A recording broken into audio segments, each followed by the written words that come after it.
The galaxy had rules, not written rules, not laws carved into stone or etched into data cores, but rules nonetheless. Assumptions so old, so deeply ingrained that no one remembered questioning them anymore.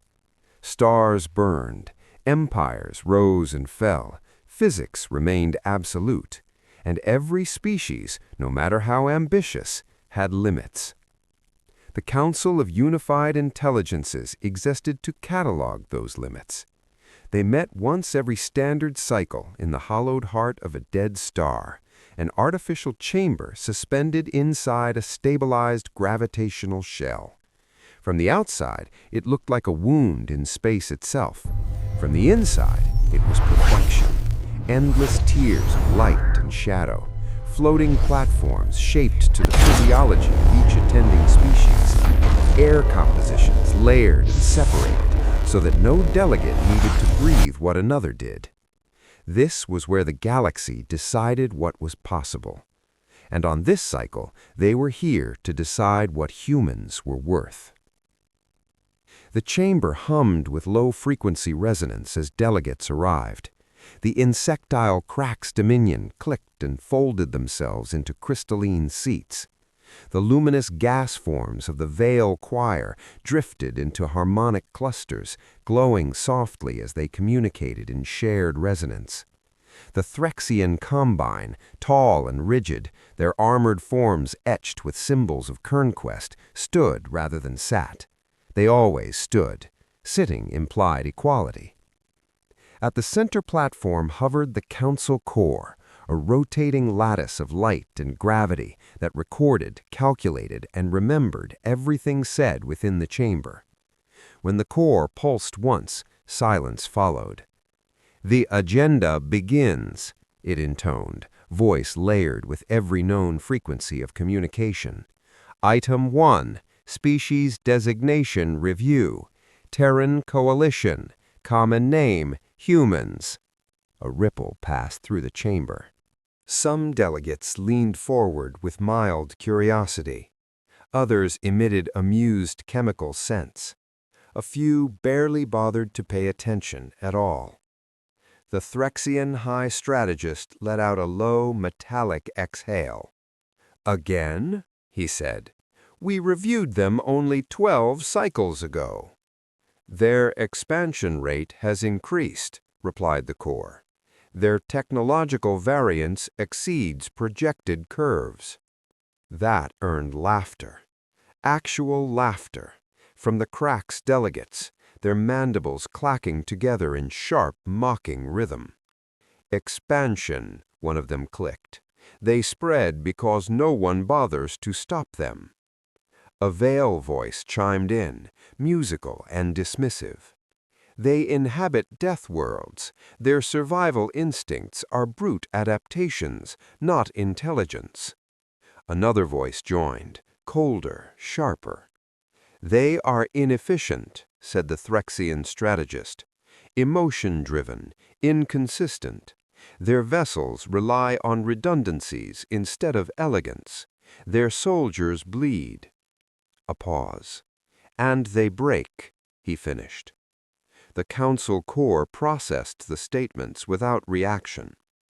"Observation logged," it said. "However, the Terran Coalition has submitted a formal petition." That got attention. The light levels shifted slightly as delegates turned toward the core. "A petition?" asked a Veil harmonic cluster. "For what purpose?" The core rotated. "To challenge their assigned operational limits." That earned silence, then disbelief, then laughter, louder this time. The Crack's delegates nearly vibrated with amusement. "Challenge limits?" one of them hissed. "Limits are not opinions, they are measurements." The Threxian strategist's eyes narrowed. "On what grounds?" The core pulsed again. "It claims," it said evenly, "that the Council's established constants are incomplete." For the first time in centuries, the chamber erupted.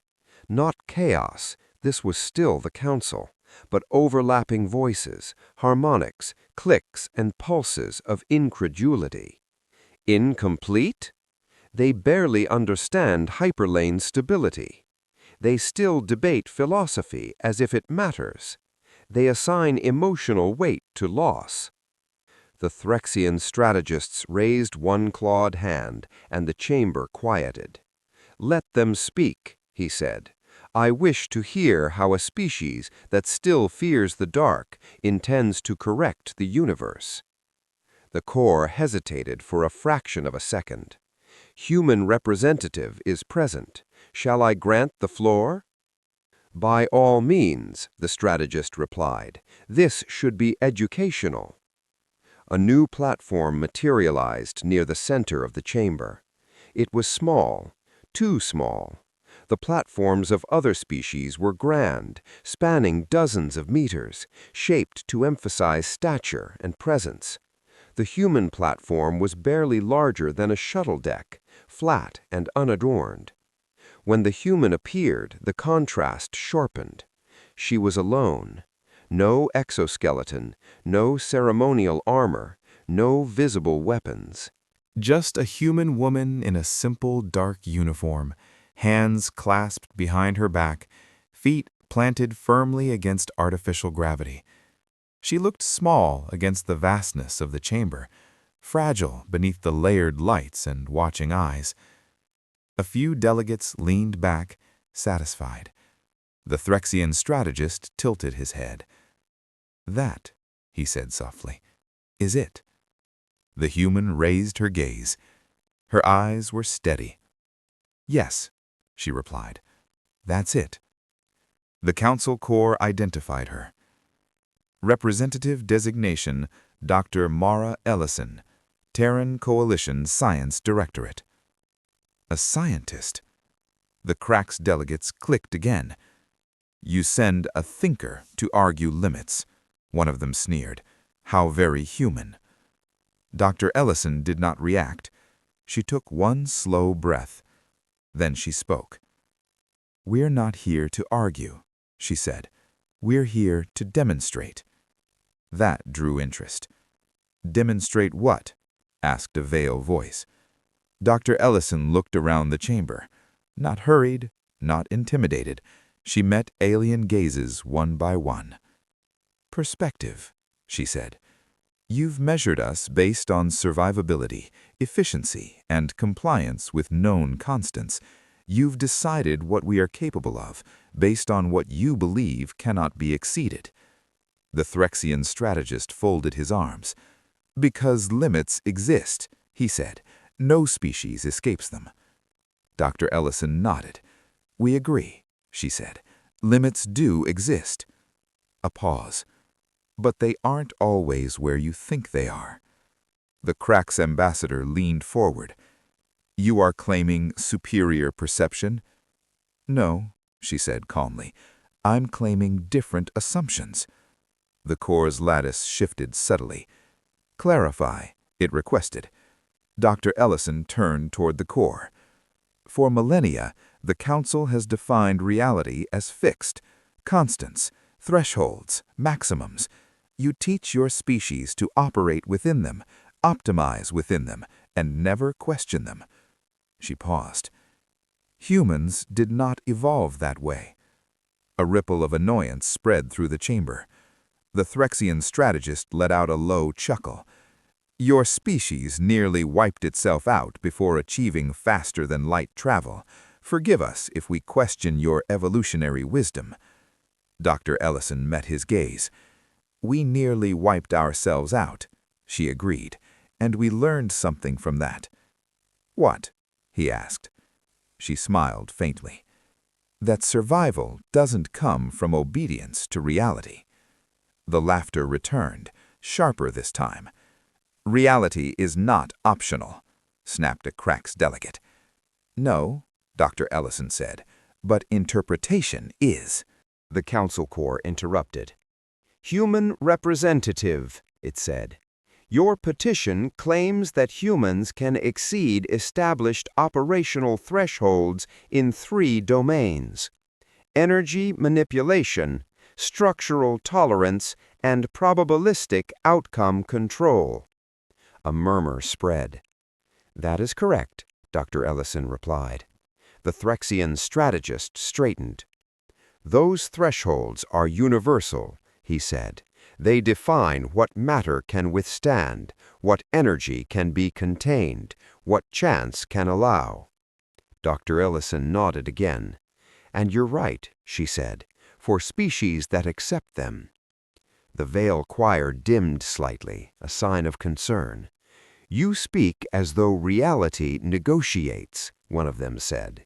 It doesn't, the strategist added. It breaks you. Dr. Ellison's voice remained even. It does, she said, unless you learn how to listen to it.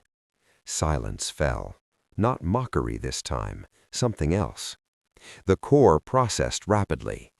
Your petition includes a request for a live demonstration, it said. Such demonstrations require unanimous council consent. The Crack's delegates clicked dismissively.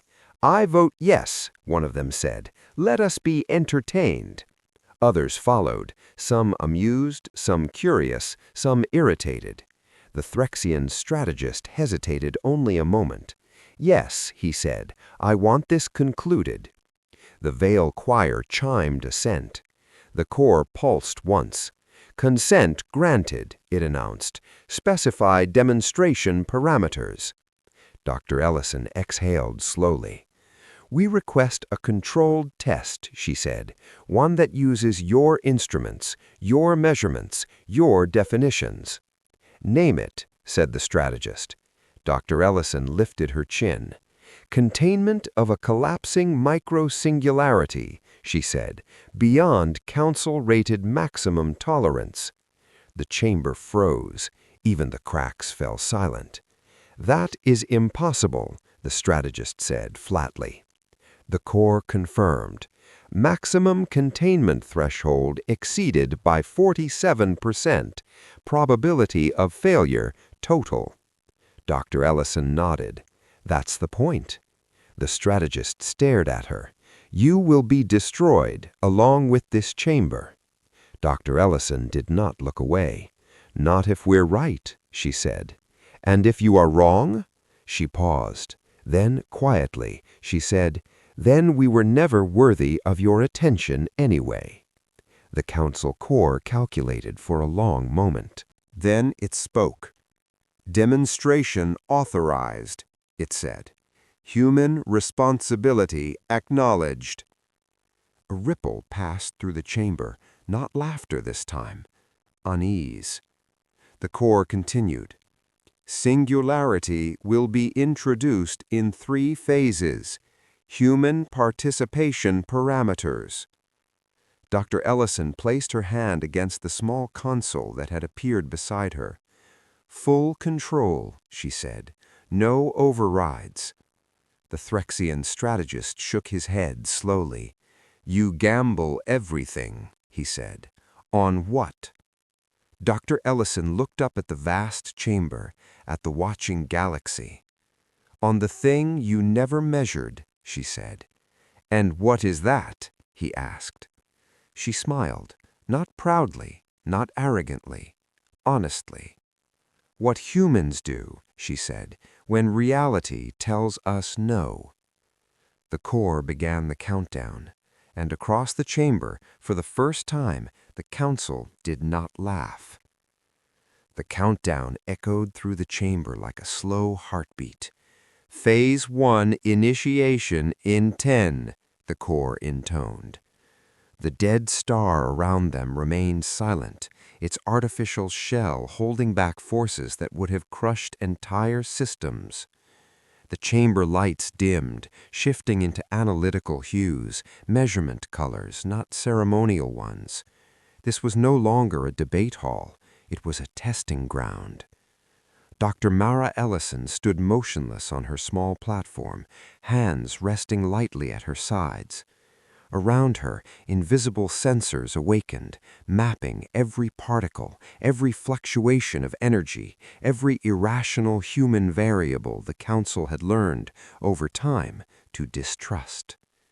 The alien delegates watched with expressions that ranged from curiosity to grim anticipation. The Threxian strategist folded his arms tightly across his chest. "She does not even brace herself," he muttered. "She has nothing to brace with," replied a Crax delegate. "Her species lacks natural shielding." The Veil choir pulsed softly, uneasy.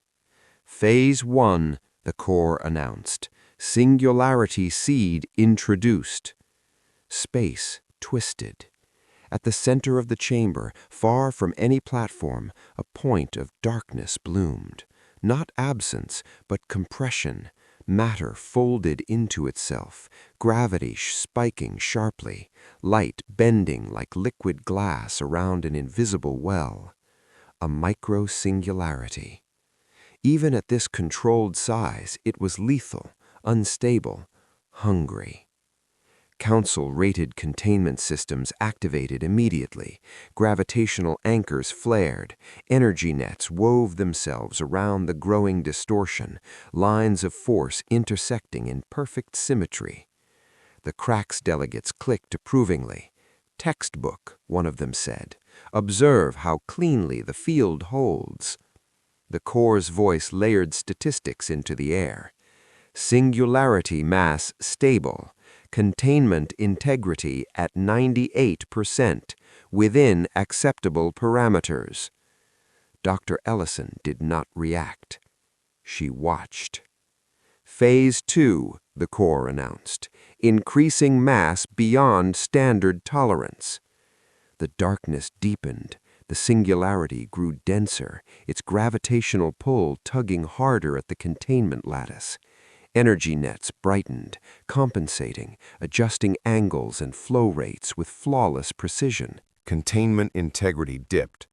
92%, the Corps reported. Still within, the lights flickered. A ripple passed through the chamber as the first deviation registered. Containment integrity dropped another 5%. The Threxian strategist leaned forward. "Adjust anchors," he ordered instinctively, though no one answered him. The Corps already knew. "Automatic correction engaged," the Corps said. "Containment integrity stabilizing at 85%. The Crax delegates grew still. "That is closer than expected," one admitted. Dr. Ellison finally moved. She placed both hands on the console beside her. The surface came alive beneath her touch. Not alien glyphs, not council interfaces, but something startlingly simple. Clean lines, human design. "Human systems online," the Corps acknowledged. "Note, interfaces are not integrated with council architecture." The strategist frowned. "You are isolating yourself," he said. "Yes," Dr. Ellison replied softly, "on purpose." "Why?" asked a Veil harmonic, concern creeping into its tone. Dr. Ellison didn't answer immediately. "Because," she said after a moment, "because your systems are trying to stop the singularity." Her fingers moved, "and ours are listening to it." The Crax delegates emitted sharp clicks of disbelief. "Gravity does not speak," one hissed. "No," Dr. Ellison agreed, "but it responds." The singularity pulsed. Containment integrity dropped to 78%. The Corps' voice sharpened. "Phase 2 parameters approaching maximum threshold. Recommend termination." The Threxian strategist nodded. "End this," he said. "You've proven your point. Humans can survive foolish experiments. That does not change limits." Dr. Ellison's jaw tightened. "We haven't started yet," she said. "Phase 3 is suicidal," the strategist warned. Dr. Ellison looked up at him. "So was flight," she said. "So was leaving our planet. So was refusing extinction." She turned back to the console. "Proceed to Phase 3. The chamber froze. The Corps hesitated. "Human representative," it said. "Phase 3 exceeds survivable parameters for all known species." Dr. Ellison's voice was steady. "That's why you never found us there." Silence stretched. Then, "Phase 3 authorized," the Corps said. "All responsibility acknowledged." The singularity swelled. Space groaned. The containment lattice flared white-hot as energy surged through it, every anchor straining. Gravity warped violently, pulling at the chamber's artificial shell. Warning lights flashed across the council's platforms. Containment integrity plummeted. 65%, 60, 58. The crack's delegates recoiled. "This is madness," one shouted. "Terminate!" The veil choir dimmed dramatically, harmonics trembling. The Threxian strategist clenched his fists. "She's going to kill us all," he growled. Dr. Ellison leaned closer to her console, eyes focused, breathing slow. Her systems responded, not with brute force, but with subtlety. Instead of reinforcing the containment field, the human interface began altering its shape, not strengthening, reshaping. "What is she doing?" demanded a Crax delegate. The core answered, its tone shifting. "Human system is modifying gravitational gradients." "To what end?" asked the strategist. The core paused. "Unclear." The singularity pulsed again. Containment integrity hit 50%. Alarms screamed. "Structural failure imminent," the core warned. "Evacuation protocols."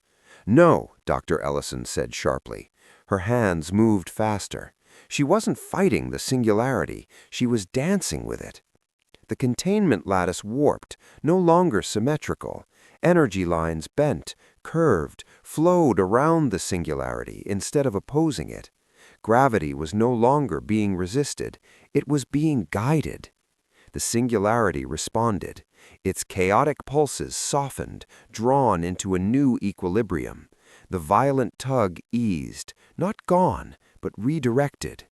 Containment integrity stabilized. 52%, the core reported, confusion bleeding into its voice. Stabilizing, without reinforcement. The chamber fell silent. The Threxian strategist stared. "That is impossible," he whispered. Dr. Ellison exhaled slowly. "This is the part you never measure," she said quietly. The Crax delegates leaned forward, mandibles slack. "You are not containing it," one said. "You are letting it exist," she finished, "on its terms." The veil choir brightened, awe rippling through their harmonics. "She is not imposing order," one murmured. "She is negotiating." The core recalculated furiously. "Human methodology diverges from established physical control models," it said. "Outcome probability shifting." The singularity shrank slightly, not collapsing, not growing. Balanced. Containment integrity ticked upward. 54%. 56. The alarm softened, then faded. The chamber breathed again. The Threxian strategist slowly lowered his arms. "She is redefining the threshold," he said. Dr. Ellison straightened, stepping back from the console. "We didn't break your limit," she said. "We moved it." The core's lattice glowed brighter. "Demonstration ongoing," it said. "Request clarification." Dr. Ellison looked around the chamber. "You define limits as walls," she said. "Humans define them as doors." The singularity pulsed one last time, then stabilized completely, contained beyond maximum tolerance, without catastrophic failure. The core fell silent. For the first time since its creation, it did not immediately categorize what it had witnessed, and across the chamber, something fundamental began to crack. Not space, not matter. Assumption. The silence that followed was heavier than any gravity field. No alarms screamed now, no warning lights flashed. The micro-singularity hung in its containment like a sleeping star, calm, balanced, obedient without being constrained. It should not have existed, and yet it did. The council core rotated slowly, its lattice dimmer than before, as if processing not data, but doubt. "Demonstration parameters exceeded," it said at last. "Outcome achieved without system collapse." The words echoed through the chamber. Achieved, without collapse. The Cracks delegates shifted uneasily, mandibles clicking, not in mockery now, but in uncertainty. That configuration should be unstable, one hissed. Any deviation should have resulted in cascade failure. Dr. Mara Ellison remained still, shoulders squared, but the strain was beginning to show. A faint tremor ran through her fingers as she clasped them behind her back again. That's true, if you treat reality like something to overpower. The Threxian strategist studied her closely. You speak as if this was not merely technique, he said, as if it required something else. Dr. Ellison met his gaze. It did, she replied. The core pulsed. Clarify, it requested. Dr. Ellison hesitated. For the first time since entering the chamber, she looked tired. You don't ask what it costs us. You only ask whether it works. A veil harmonic cluster dimmed slightly. There is cost? One asked. Dr. Ellison gave a faint, humorless smile. There's always a cost. The Threxian strategist folded his arms again, more cautiously this time. You claim humans can exceed limits, he said, but nothing exceeds limits for free. Dr. Ellison nodded. That's where you misunderstand us, she said. We don't exceed limits because it's efficient. We do it because sometimes the alternative is unacceptable. The core's lattice brightened, then dimmed again. Your petition included 3 domains, it said. Energy manipulation, structural tolerance, probabilistic outcome control. You have demonstrated the first. Yes, Dr. Ellison said. And the others? The core asked. The Cracks delegates bristled. You cannot expect further demonstrations, one snapped. The chamber barely withstood this. That was within your safety margins, Dr. Ellison interrupted gently. Just not the ones you believed in. The Threxian strategist raised a hand. Proceed, he said slowly. But understand this, human. If you endanger the council again. Dr. Ellison looked at him. We already did, she said. You just survived it. A long pause followed. Then the core spoke. Proceed with Domain 2, it said. Structural tolerance. The chamber shifted.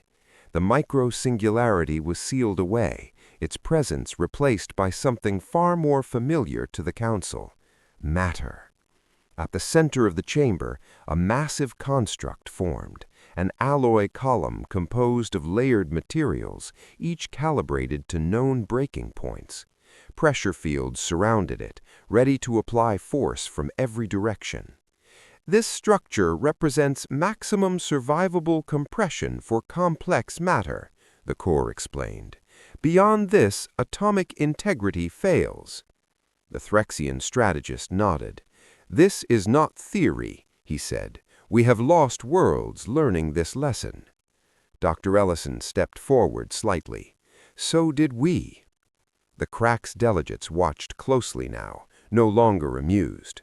Apply pressure, the strategist ordered. The fields engaged. The column groaned as forces closed in. At first, nothing happened. Then hairline fractures appeared along its surface, glowing faintly as molecular bonds strained. Structural integrity at 90%, the core reported. Pressure increased. Cracks spread. 85, 78. The veil choir dimmed. Failure is imminent, one murmured. Dr. Ellison's console activated again. She did not touch it immediately. She watched the structure struggle. Then she spoke, not to the core, not to the council, to the construct. Wait, she whispered. The Cracks delegates recoiled. She's lost coherence, one hissed. Then her fingers moved. Human systems engaged, not reinforcing the structure, not redistributing load. They changed how the material experienced force. What is that? The strategist demanded. The core hesitated. Human system is altering internal stress perception. Perception, snapped a Cracks delegate. Matter does not perceive. Dr. Ellison didn't look up. Everything responds, she said, even if it doesn't think. The fractures slowed, then stopped. Pressure increased again. The column bent, did not break. Integrity stabilizing at 74%, the core reported, uncertainty creeping in again. That is beyond tolerance, the strategist whispered. Dr. Ellison's voice trembled slightly now. We learned this building cities on fault lines, she said, living on planets that tried to kill us. We stopped asking how much pressure something could take and started asking how it wanted to carry it. The column compressed further. It should have collapsed. It didn't. The structure adapted, layers shifting microscopically, distributing force in ways the Council's models had never allowed. Integrity climbed. 76. 79. The Cracks delegates were silent now. The Veil choir glowed brighter, awe saturating their harmonics. This is not reinforcement. This is cooperation. Dr. Ellison staggered slightly. The Threxian strategist noticed. You are weakening, he said. She nodded once. Yes. The pressure fields disengaged. The column remained standing. The core went quiet again. Demonstration complete, it said after a long moment. Threshold exceeded. Dr. Ellison leaned on the console briefly, catching her breath. You see the pattern now, she said quietly. We don't command reality. We endure with it. The Threxian strategist stepped forward, claws flexing. And the third domain, he asked, probability? Dr. Ellison looked up at him. That faint smile returned. That's the dangerous one, she said. The Cracks delegates shifted nervously. Chance is immutable, one said. It is the one thing no will can alter. Dr. Ellison straightened. We agree, she said. We don't alter probability. The core's lattice pulsed. Then how do humans succeed where odds dictate failure? It asked. Dr. Ellison looked around the chamber. At each of you, she said. Because when the odds say no, humans keep showing up anyway. The chamber darkened. A simulation bloomed into existence, countless branching outcomes, timelines fracturing and recombining. This scenario, the core explained, represents a zero survival probability event. All outcomes result in failure. The Threxian strategist watched intently. Proceed, he said. Dr. Ellison closed her eyes. She did not touch the console this time. She breathed, slow, steady. Then she spoke. Run it again, she said. The simulation reset. Failure, again, failure, again, failure. The Cracks delegates scoffed weakly. There, one said, your myth ends. Dr. Ellison opened her eyes. No, she said, this is where it starts. She reached out, not to the console, to the simulation itself. Introduce human variables, fear, hope, sacrifice, refusal. The core hesitated. These variables are statistically irrelevant, it said. Exactly, Dr. Ellison replied. The simulation reran. Failure, again, failure. Then, a deviation, so small it almost went unnoticed. One branch did not collapse immediately. The core froze. Outcome variance detected, it said. The Threxian strategist leaned forward. That path should not exist, he whispered. Dr. Ellison smiled weakly. It never does, she said, until someone takes it. The simulation blossomed. Not success. Not victory. Survival. Barely. The chamber was silent. The core's lattice glowed brighter than ever before. Probability was not altered, it said slowly. Outcome was endured. Dr. Ellison exhaled, exhaustion flooding her posture. "That's us," she said. "We don't win because the universe lets us. We win because we refuse to stop when it doesn't." The Threxian strategist stood very still. For the first time, he did not look down at the human. He looked at her. The council chamber had never felt so small. Not because the walls had moved or the star around them had shifted, but because the ideas that once filled the space no longer fit. The simulations faded, the pressure fields powered down, the instruments that had once spoken with certainty now whispered, recalculating again and again, unable to reconcile what they had witnessed. Dr. Mara Ellison stood at the center of it all. She was pale now, sweat beaded at her temples. The faint tremor in her hands had grown more pronounced, and when she finally stepped back from the console, she did so carefully, like someone whose legs might give out if she moved too fast. The Threxian strategist noticed. "You pushed yourself past safe limits," he said. She nodded once. "Yes." "Why?" he asked. She looked up at him. "Because you needed to see it. Not the success, the strain." The council core rotated slowly, its lattice patterns shifting in ways that had no predefined meaning.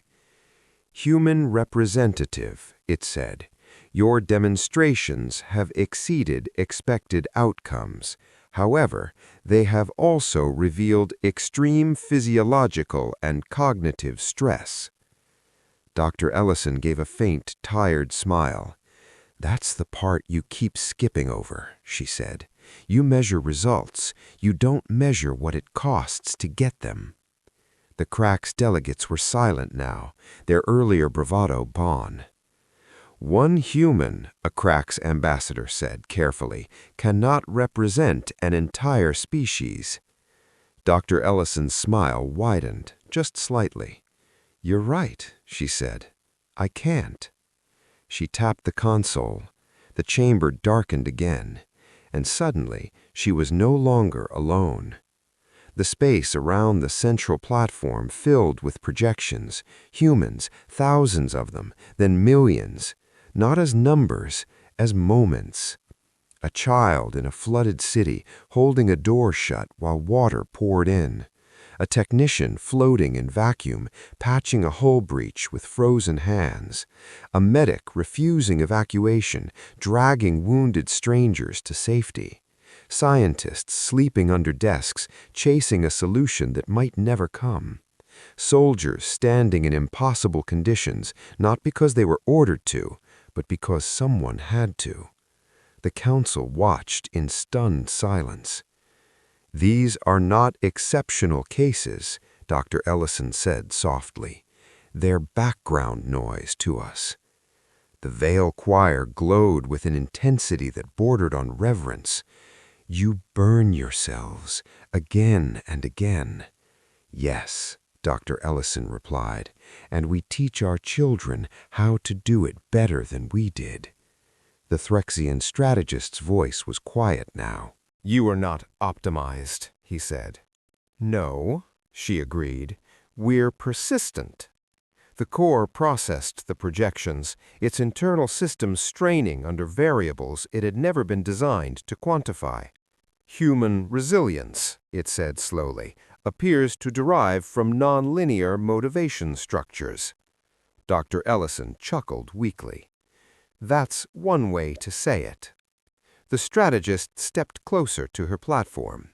"All this time," he said, "we classified your species as inefficient, wasteful, reckless." She met his gaze. "And yet," she said, "you're still here listening." A long pause. "What are humans?" the strategist asked, not mockingly, not dismissively, but genuinely. Dr. Ellison considered the question. "We're the species that keeps going," she said, "not because we're the strongest, not because we're the smartest, but because stopping feels worse than failing." The Council Corps dimmed its external lights. "Council designation update required," it said. "Previous classification insufficient." The Cracks delegates stirred uneasily. "You cannot elevate them based on sentiment," one protested. "They violate efficiency models. They endanger stability." "Yes," said the strategist, "they do." He looked at Dr. Ellison again. "And yet they hold." The Vale Choir's harmonics shifted into something ancient. "They are not a variable," one said. "They are a pressure." The Corps' lattice pulsed once, slow, deliberate. "New designation proposed," it said.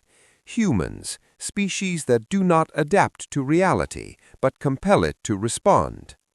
Dr. Ellison closed her eyes, relief washing over her features. "That's all we wanted you to understand," she said. The strategist exhaled. "And if we hadn't listened?" he asked. Dr. Ellison opened her eyes. "Then you would have met us later," she said, "when the stakes were higher." The chamber was silent again, but this time it was not disbelief that filled it. It was respect. The Council Corps concluded the session. Petition accepted. Limits revised. Monitoring ongoing. As the lights began to rise and the platforms prepared to disengage, the Threxian strategist paused. "Dr. Ellison," he said. She looked back. "You said humans show up," he said, "even when the odds say no." She nodded. "That's who we are." He inclined his head, a gesture of acknowledgement rarely given. "Then," he said, "the galaxy should hope it never becomes the reason you have to." Dr. Ellison smiled, softly, sadly. "So do we." And for the first time, the galaxy understood what it truly meant to be human. If this story moved you, subscribe for more human stories from the stars.